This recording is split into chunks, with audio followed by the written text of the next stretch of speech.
Bismillahirrahmanirrahim. Assalamu alaikum.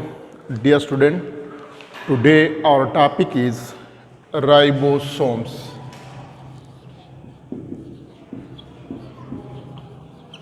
तो यहाँ पर जो है राइबोसोम्स जो है, आज हम स्ट्रक्चर ऑफ राइबोसोम्स जो है इनको एक्सप्लेन करेंगे। Structure of ribosomes.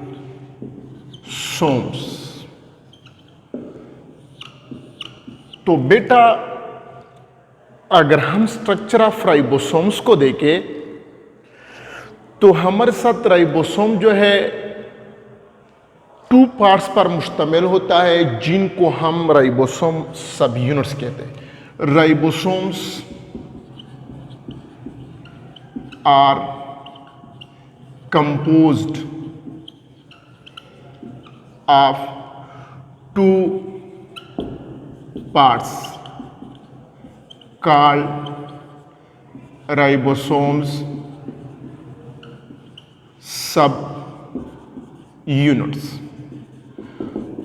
तो राइबोसोम जो है स्ट्रक्चर के लिहाज से ये 2 स्मॉल सब यूनिट से बना होता है।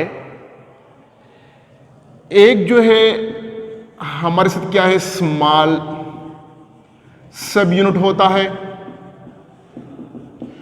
और दूसरा जो है वो है लार्ज सब यूनिट।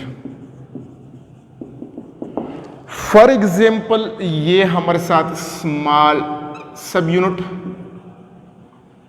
हुआ, और ये जो है ये लार्ज सब यूनिट है। तो इन स्मॉल और लार्ज सब यूनिट जो है इनको आपस में मिलाने के लिए मेटल एक्टिवेटर रिक्वायर होता है, और ये metal activator in the form of magnesium मौजूद होता है। तो यहां पर अगर हम देखें तो ये स्मॉल हुआ और ये क्या है, लार्ज। ये स्मॉल यूनिट और ये जो है लार्ज सब यूनिट हुआ, और आपस में इनको मिलाने के लिए जो मेटल एक्टिवेटर है वो है मैग्नीशियम आयन। तो यहां पर बेटा अगर हम देखें तो ये स्मॉल और लार्ज सब यूनिट जो है जब आपस में ये मिलते हैं तो इनसे कंप्लीट राइबोसोम्स बनता है, कंप्लीट राइबोसोम। अब इनकी एसोसिएशन या डिसोसिएशन जो है दोनों यूनिट्स की, ये डिपेंड करते हैं on the concentration of magnesium ion. अगर सेल के अंदर मैग्नीशियम आयन की कंसंट्रेशन ज्यादा है तो हमारे साथ कहते हैं स्मॉल और लार्ज सब यूनिट जो आपस में मिलकर कंप्लीट क्रोमोसोम बनाएंगे। लेकिन अगर concentration of magnesium ion cell के अंदर कम है तो फिर ये आपस में नहीं मिलते। तकरीबन हमारे साथ क्या होते हैं 0.001 क्या होते हैं मोल जो है, इनसे जब ज्यादा हो तो ये आपस में मिलते हैं, और जब इनसे कंसंट्रेशन कम हो तो फिर आपस में ये नहीं मिलते। लेकिन ये जो हमारे साथ राइबोसोम्स होते हैं प्रोकैरियोट और यूकैरियोट्स दोनों में ये क्या होते हैं, मुख्तलिफ होते हैं। यहां पर अगर हम यूकैरियोट्स की बात कर ले तो आमतौर पर जो यूकैरियोट्स होते हैं इनमें ATS होते हैं, और प्रोकैरियोट्स जो है प्रोकैरियोटिक सेल या प्रोकैरियोट्स जो है इनमें ये 70S होता है। यहां पर ये एस जो है ये जो है इनको हम कोएफिशिएंट ऑफ सेंट्रीफ्यूगेशन भी कह सकते हैं, या इनको हम स्वीडबार्क यूनिट भी कहते हैं। कोएफिशिएंट ऑफ सेंट्रीफ्यूगेशन का मतलब यह है, कोएफिशिएंट ऑफ सेंट्रीफ्यूगेशन कि हमारे साथ एक टेक्निक है जिनको हम सेंट्रीफ्यूगेशन प्रोसेस कहते हैं। तो वहां पर हम सेपरेशन ऑफ सेल कंपोनेंट करते हैं on the basis of size and density. तो जो लार्जर कंपोनेंट होते हैं वो पहले क्या होते हैं, सेटल होते हैं, सेडिमेंट होते हैं, और उसके बाद क्या होते हैं, दरमियाने, और उसके बाद क्या होते हैं, आखिर में स्मॉलेस्ट।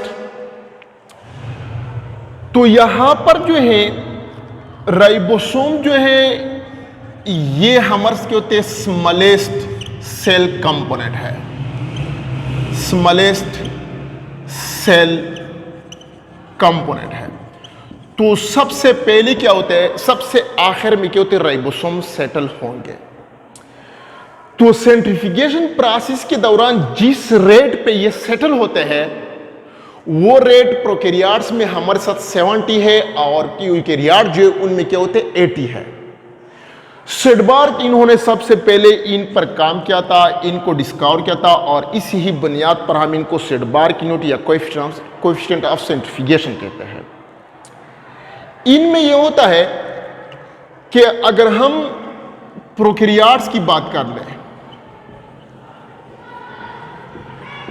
तो प्रोकैरियोट में ये 70S जो है ये भी क्या होते हैं, 2 स्मॉल सब यूनिट से मिलकर बना होता है। एक इनमें क्या होते हैं, स्मॉल सब यूनिट, और ये जो है ये लार्ज सब यूनिट है। इनमें इन केस ऑफ प्रोकैरियोट्स जो स्मॉल सब यूनिट है वो 30S होता है, और जो लार्जर सब यूनिट है वो 50S होता है। ये 50 और 70 30 आपस में मिलकर 70S बनाते हैं। शेडबार्ग ने इस तरह किया कि जब स्मॉल सब यूनिट को सेंट्रीफ्यूज किया तो उनका जो रेट था वो 30 था। लार्ज सब यूनिट को जब उन्होंने सेडिमेंट किया तो उनका रेट जो था वो 50 था। लेकिन जब दोनों को इकट्ठा उन्होंने सेंट्रीफ्यूज किया तो उनका जो रेट था वो 70 था। हालांकि कॉमन सेंस तो ये कहते हैं कि यहां पर 30 है, 30 प्लस 50 जो है इनसे 80 आना चाहिए, लेकिन ये 70 क्यों? क्योंकि इनकी वजह यह है कि जब ये स्मॉल सब यूनिट और लार्ज सब यूनिट आपस में मिलते हैं, ये स्मॉल हुआ और ये लार्ज, तो यहां पर क्या होते हैं, उनके कुछ पार्ट्स जो है वो क्या होते हैं, ओवरलैप होते हैं, और ओवरलैपिंग की वजह से हमारे साथ 80 के बजाय 70 आ जाता है। फॉर एग्जाम्पल ये पेन जो है मेरे साथ ये राइबोसोम है फॉर एग्जाम्पल। अब ये इनका लार्ज सब यूनिट है और ये इनका स्मॉल सब यूनिट है। अगर अलग अलग में इनका फॉर एग्जाम्पल लेंथ ले लो तो इनका लेंथ ज्यादा है और ये इनका क्या होता है, अपना लेंथ है। लेकिन जब इन दोनों को मैं मिला लो तो इनके इस हिस्से के ऊपर ये क्या होता है, ये ओवरलैप हो जाते हैं, और ओवरलैपिंग की वजह से क्या होता है, ये इनका जो नीचे वाला हिस्सा है ये काउंट नहीं होता और हमारे क्या होते हैं, कम आ जाता है। तो इसी तरह ओवरलैपिंग की वजह से हमारे क्या होते हैं, ये 80 के बजाय 70 आ जाता है। इसी तरह यूकैरियोट्स जो हमारे साथ क्या होते हैं, यूकैरियोटिक सेल्स होते हैं या जो यूकैरियोटिक ऑर्गेनिज्म होते हैं, इनमें राइबोसोम जो है ये 80S होते हैं, और इनमें भी जो स्मॉल सब यूनिट है, स्मॉल सब यूनिट, और दूसरा क्या होते हैं, लार्ज सब यूनिट। तो इनमें जो स्मॉल सब यूनिट होता है वो 40S होता है और जो लार्ज सब यूनिट होता है वो 60S। 40 और 60 आपस में मिलकर 80S बना लेते हैं। तो यहां पर भी क्या होते हैं, 40 प्लस 60 से तो 100 आना चाहिए, लेकिन ओवरलैपिंग की वजह से हमारे साथ क्या होती है, यहां पर ये भी 80S आ जाता है। इनके अलावा हमारे साथ यूकैरियोटिक सेल में जो क्लोरोप्लास्ट होता है या माइटोकॉन्ड्रिया होता है, उनमें भी हमारे साथ क्या होते हैं, 70S राइबोसोम्स जो है ये मौजूद होते हैं। साथ साथ इनके अलावा फॉर एग्जाम्पल ये हमारे साथ क्या होते हैं, एक सेल है, तो इस सेल में ये हमारे साथ क्या है, न्यूक्लियर मेम्ब्रेन हुआ, ये न्यूक्लियर मेम्ब्रेन है, न्यूक्लियर मेम्ब्रेन। तो इस न्यूक्लियर मेम्ब्रेन जो है इनके साथ यहां पर एंडोप्लाज्मिक रेटिकुलम अटैच होता है। ये एंडोप्लाज्मिक रेटिकुलम। तो सेल के अंदर स्पेशली यूकेरियोटिक सेल जो है इनमें ये राइबोसोम दो किस्म के होते हैं। बाज राइबोसोम्स ऐसे होते हैं जिनको हम फिक्स्ड कहते हैं और बाज ऐसे होते हैं जो कि फ्री होते हैं।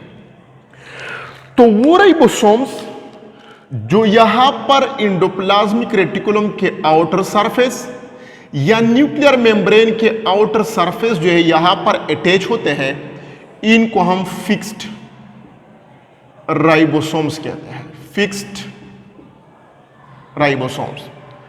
और वो राइबोसोम जो यहां पर क्या होते हैं साइटोप्लाज्म जो है इनमें फ्रीली क्या होते हैं स्कैटर होते हैं, इनको हम बेटा फ्री राइबोसोम्स कहते हैं। तो प्रोटीन सिंथेसिस से पहले ये राइबोसोम्स जो होते हैं ये डिसोसिएटेड फॉर्म में होते हैं। फॉर एग्जांपल यहां पर मैं अगर इनको जूम कर लूं, इनको यहां पर अगर मैं जूम कर लूं तो ये तो मैंने यहां पर ड्रा किया। फॉर एग्जांपल इनको अलग, फॉर एग्जांपल ये देखिए ये स्मॉल है और ये दूसरा जो है ये क्या है लार्ज है। इसी तरह डिसोसिएटेड फॉर्म में होते हैं, सेपरेट फॉर्म में होते हैं बिफोर द प्रोटीन सिंथेसिस। लेकिन जो ही प्रोटीन सिंथेसिस इनिशिएट होता है तो प्रोटीन सिंथेसिस के दौरान यहां पर हमारे साथ न्यूक्लियस जो है इनमें क्या होता है डीएनए मौजूद होता है और ये डीएनए ट्रांसक्राइब्ड होकर ये ट्रांसक्राइब्ड होकर यहां पर क्या होते हैं आरएनए बना लेते हैं, मैसेंजर आरएनए। ये मैसेंजर आरएनए एंडोप्लाज्मिक रेटिकुलम के जरिए यहां पर आकर इस स्मॉलर सब यूनिट जो इनके साथ अटैच होता है। तो फिर by the help of magnesium ion ये लार्ज सब यूनिट जो है ये यहां पर आकर और इनके साथ क्या होते हैं अटैच होकर प्रोटीन सिंथेसिस जो है इनको इनिशिएट करता है। जो ही प्रोटीन सिंथेसिस कंप्लीट हो जाता है उसके बाद फिर क्या होते हैं ये दोनों क्या होते हैं यूनिट्स जो है आपस में सेपरेट हो जाते हैं। दूसरी बात ये है कि जब मैसेंजर आरएनए, फॉर एग्जांपल ये हमारे साथ क्या है एक मैसेंजर आरएनए है, तो जब इस मैसेंजर आरएनए के साथ बहुत ज्यादा राइबोसोम्स अटैच हो जाते हैं तो फिर इस स्ट्रक्चर को हम पॉलीसोम्स, इनको हम पॉलीसोम्स या पॉलीराइबोसोम्स कहते हैं। तो ये जो था ये हमारे साथ फिजिकल स्ट्रक्चर ऑफ राइबोसोम था। इनके अलावा अगर हम फंक्शन ऑफ राइबोसोम को लिख ले, फंक्शन ऑफ राइबोसोम, तो राइबोसोम जो है इनका जो मेन फंक्शन है वो क्या है, राइबोसोम्स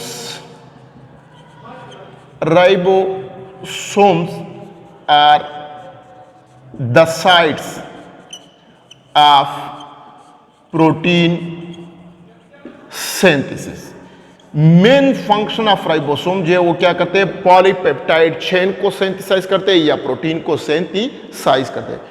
तो बेटा ये जो था हमारे से कहता स्ट्रक्चर ऑफ राइबोसोम्स था। राइबोसोम्स आमतौर पर 2 यूनिट से बना होता है, स्मॉल एंड लार्ज।